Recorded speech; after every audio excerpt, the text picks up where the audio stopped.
It is really, really cool to be back in Grayslake. So thank you guys for having me. And thank you for that great introduction. So as Mr. Houck mentioned, I am a video producer for the Associated Press, where I cover national news. And right now that means a lot of election coverage, which is, I'm trying to ride through it. It sometimes gets to my soul, but that's okay. And I'm also covering a lot of stories about race and ethnicity.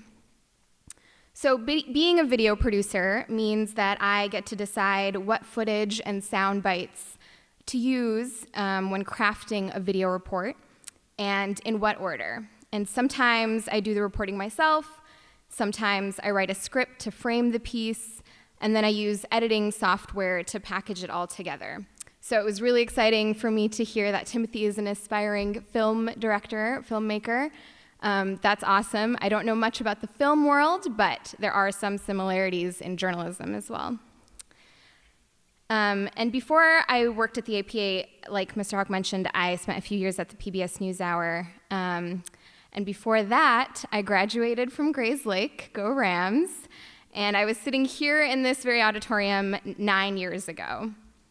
All right, so I have to admit, in preparing for this presentation, I opened up PowerPoint for the first time since college, kind of got overwhelmed with the very basic Microsoft program and shut it down. So I just jotted down some notes. Hopefully that's cool. If you guys find yourselves really needing like a visual aid at some point, just, like signal toward me. I'll try to do like a dance or something to keep you guys entertained. But I'll do my best, so please bear with me. So we're all here this week in celebration of the act and process of writing. In the presentations that some of you guys have seen so far, there's been a whole range of types of writers, but they're all focused on the art of storytelling.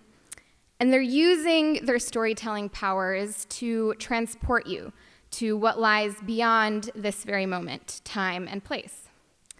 I'm a storyteller too, and I focus on telling stories about current events, taking complex scenarios that are happening around the world and here in the US, and making them relevant to you here in this room. That's what journalists do. And I didn't always know that I wanted to be a journalist. I knew I liked to write, and I knew that I enjoyed telling stories about people and learning about others and talking to other people. I was in Yearbook and Rampage here at Grayslake. Are there any journalism, Rampage, Yearbook folks in the audience? Yeah, I see like 2 hands, but it's also dark, so I'm gonna assume that there are more of you out there.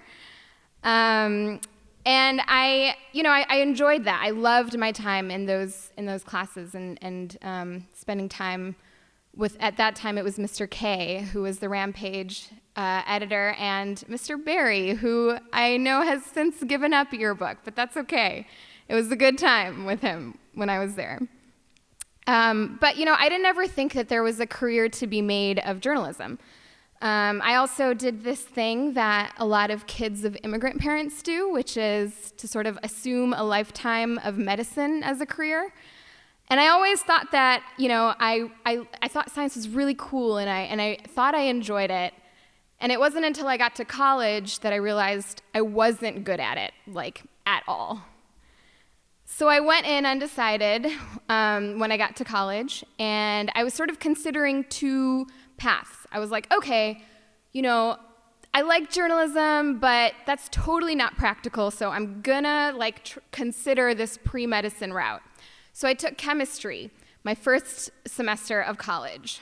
And when I failed, yes, literally received an F on my first exam, I called my dad on my phone, and I was sobbing, and I was under a tree, outside the dorm, my dorm, in the courtyard area, and it was just like this really dramatic scene, and I'm calling in, I'm like, I can't do this. My dad's on the other end of the line going, what are you gonna do?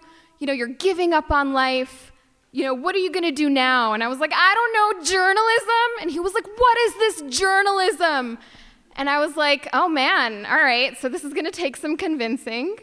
And that was sort of the beginning of what was a very long road in trying to convince my parents that my shift into this great unknown world of media and journalism was a good idea. And that took a while. And things didn't look so pretty when, after I graduated from a great journalism school, I ended up back under my parents' house here in Grayslake, and I was jobless. I was drowning in student debt. I had really no prospects to do anything anywhere. And I was really desperate to get my foot in the door anywhere, somewhere, wherever. I have to say that my parents are now hugely supportive of my career choice, and they get really excited every time I send them a story that I worked on. My awesome mom is actually here in the audience. I can't see her, but I think she's there. So say hey to Mrs. Nasir if you get a chance. She's really cool. So, I don't know if you guys heard when you all were coming in, but I have a deep appreciation for Hamilton, which was the soundtrack that was playing. I got some thumbs up. Cool. I'm excited to share that with you. But the main reason I mention that is because, I've had this recent sort of love for theater and performance, and I credit Hamilton for a lot of that. But when I was a student and I was taking my first journalism and broadcast classes, I sort of, looked at, I think, performance and acting in a different way. And when I was in my journalism classes, I saw folks who were sitting behind the anchor desk, and it looked like you sort of were putting on this act.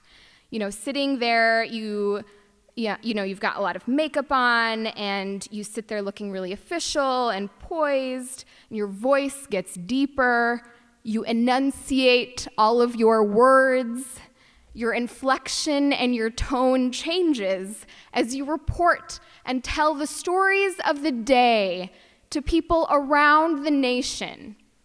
And it all just seemed like you were putting on this show, assuming this other character and giving people a glimpse in that way through the television screen. But along the way, I sort of realized, and I am still realizing, that that doesn't need to be the way that you tell stories. A lot of times, though, you'll see a lot of journalists and reporters doing exactly that. And I'd be a hypocrite to say that I don't fall victim to it myself. I struggle with what it means when my friends tease me, pointing to a random collection of words, like on a menu at a restaurant, saying, "Hey, read this in your reporter voice." But I question that voice a lot, because I wonder if presenting my stories in that way is actually taking away from their depth and their richness.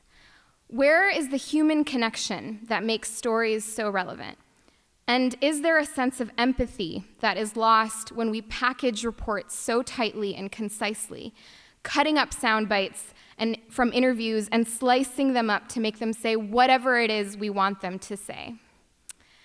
So with the help of the brilliant people in that back booth, I am now going to play a brilliant piece of work that showcases how easy it is to cut up sound bites to convey any particular message. So if we can play that clip.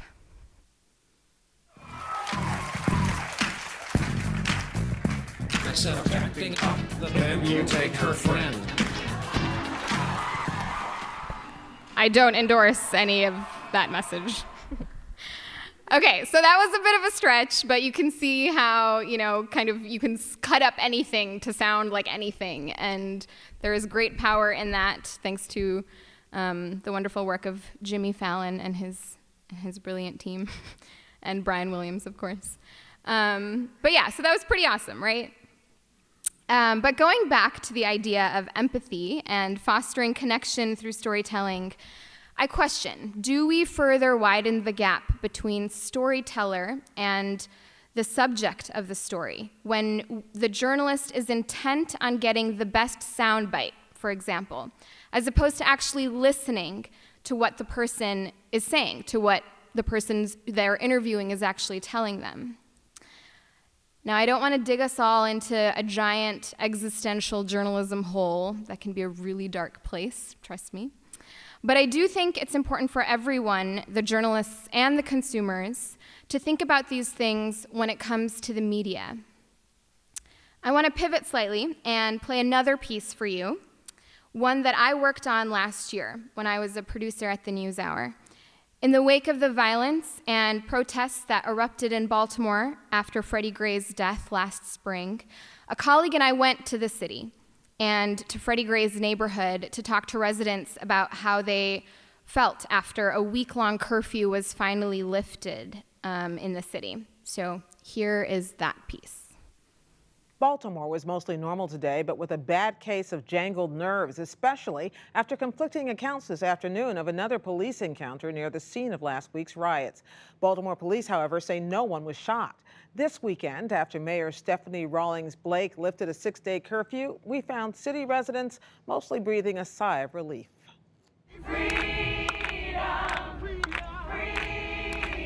I think the curfew was unnecessary from the beginning.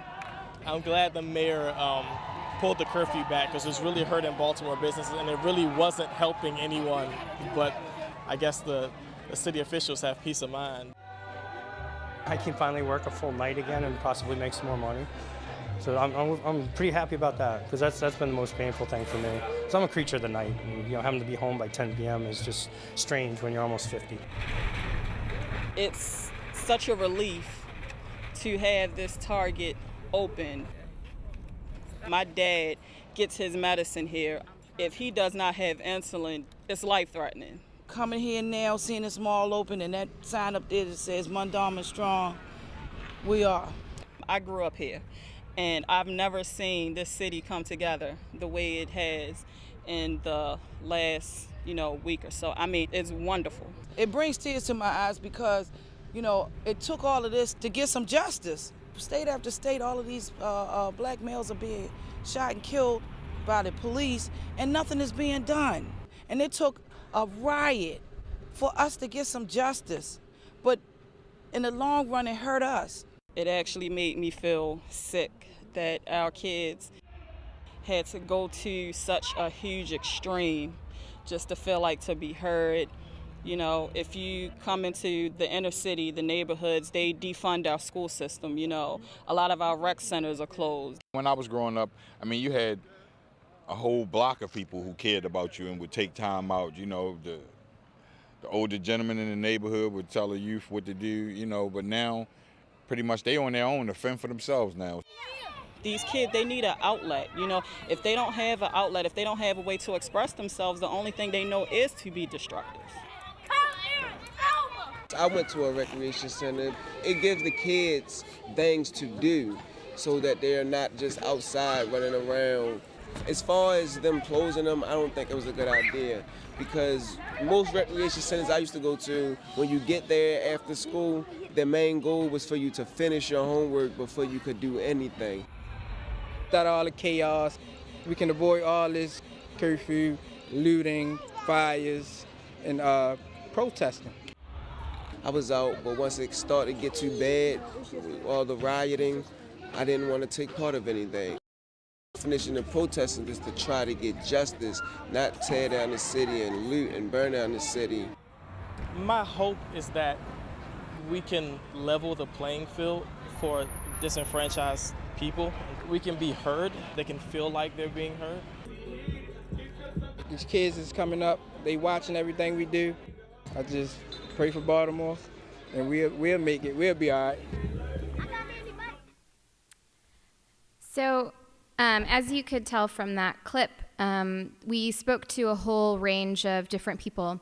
And there wasn't, an anchor's track, as it's called, or the reporter's voice kind of weaving things together. We kind of just pushed the sound bites together to let that story tell itself. Now, when a supervisor came to approve that story in the edit room, he expressed that he couldn't understand some of what the people in the story were saying. And he worried that people who watched the NewsHour wouldn't be able to understand them either. I considered that, and I thought, yes, maybe that's true. But I also found it problematic that, if the NewsHour viewers were so used to the sound of just highly established white men that the speech of inner city black voices was hard to understand. I fought to keep those voices in, and I won. That experience made me question a lot of other things too. Who are we listening to? Who do we connect to? Why do we pay attention to certain stories more than others? Whose stories matter? That last question is one I first started thinking about when I was a student here in these very halls at Grayslake Central. Back then, Grayslake Central was not a very diverse place. I looked pretty similar to how I look now, and I stuck out like a sore thumb in most, if not all, of my classes, in the hallways, in the cafeteria. Sometimes that felt really lonely. In the newsrooms I've found myself in since becoming a journalist, that feeling persists. It is still lonely when you look around and nobody looks like you. And you look up at the TV screens that are lining the walls of your newsroom, and still, nobody who is sitting behind those anchor desks looks like you. And the only people who look like you are the ones who are filling the screens with hate-filled messages and acts of terror under the guise of the very religion that you hold on to as a source of peace and love. And you feel a visceral urge to scream out to everyone around that that's not you. I need you to know that that's not me. That's not just lonely. It's somewhat traumatic. And it's made me think a lot about what people around this country are seeing when they flip on their television screens and who controls those images. So we find ourselves now in the middle of one of the most bizarre election years this country has seen in recent history. And fear-mongering holds a special, twisted place in the world of politics. We have leading presidential candidates calling for Muslims to be banned from entering the country, and calling for patrolling Muslim neighborhoods and homes, which, LOL, okay. My family lives on Highgate Lane across from the Rockenbach Chevrolet on 120. Come check us out. My mom makes really great tea. And it is incredible to me, but people are buying into this. And it's made me realize that the vast majority of Americans do not personally know any Muslims. And the only thing they might know about Muslims is what they see on the news.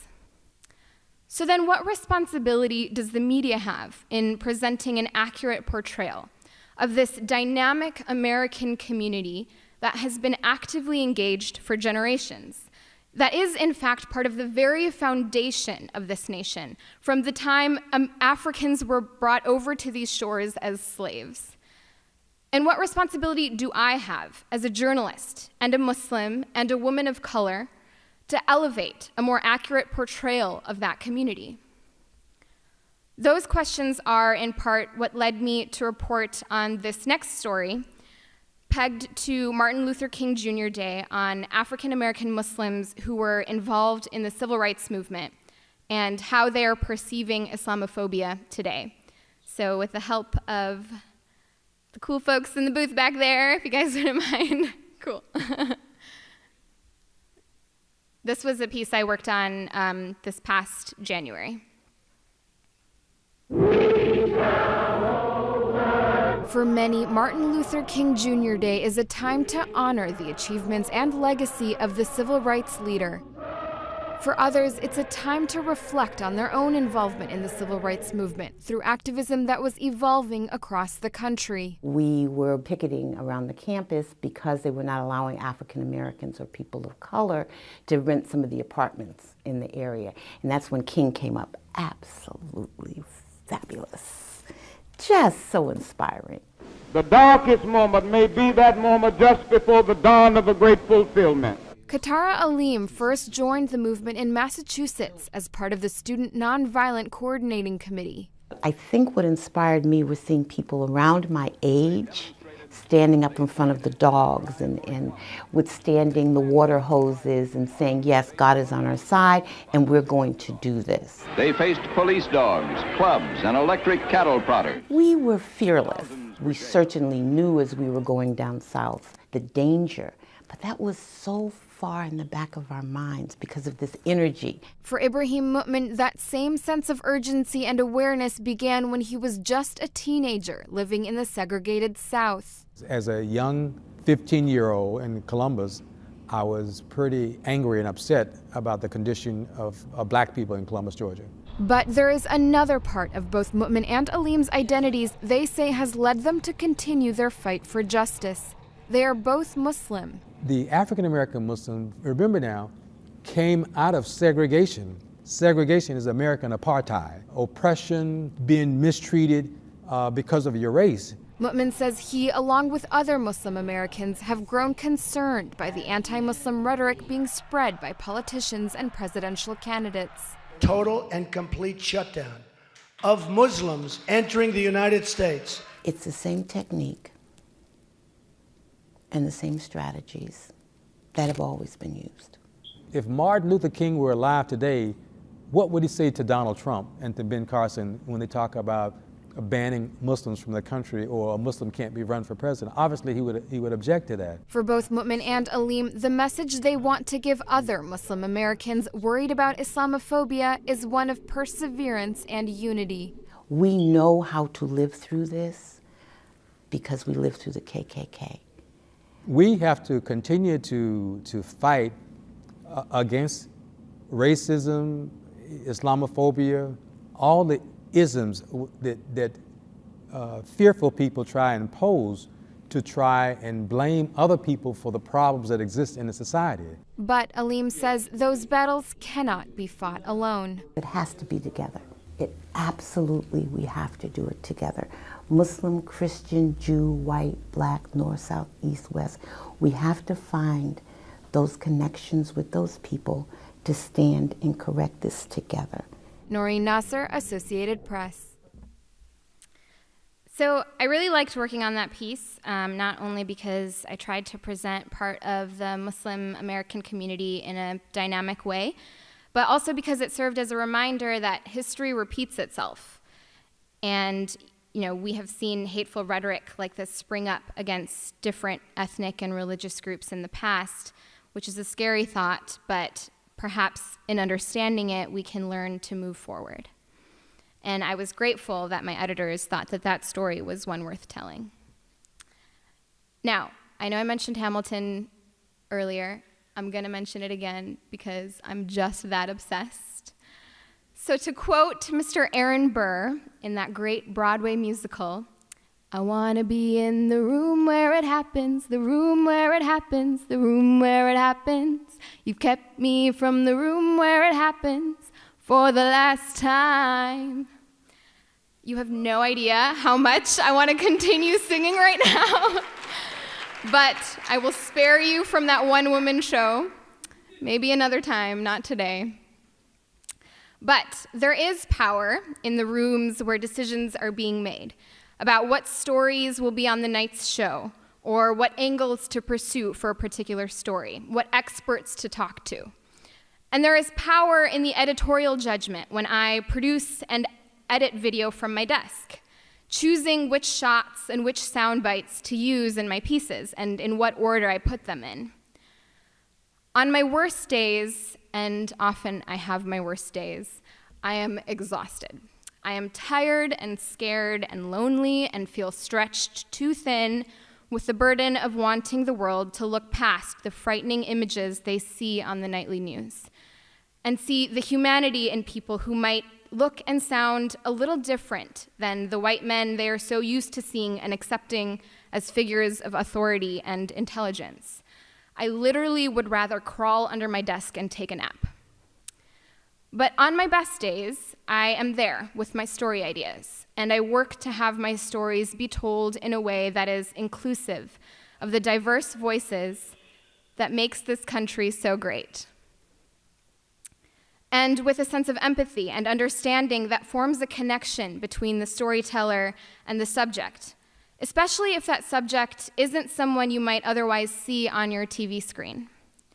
Someone who might look like me, or like my friends, who are brown or black or Asian or gay, and who don't see themselves on the screen either. So for any of you who are considering journalism, reporting, or storytelling of any kind, think of these things. Ask yourself and your peers and colleagues every single time you work on a story in any capacity, and is this a fair representation of the people I am seeking to portray? Does this piece include a diverse range of voices and faces? If it does not, how can I include more of those people? If this feels difficult for you, I assure you, you only need to try a little bit harder. This is important and crucial work. They teach you persistence in journalism school to get the story right. Don't cut corners. Add this element to your checklist of crafting the perfect piece. Storytelling as a means of transporting yourself to what lies beyond this time and place is important. Doing it in a way that is representative of the diverse, beautiful fabric of our country is not only important, it's vital. Thank you.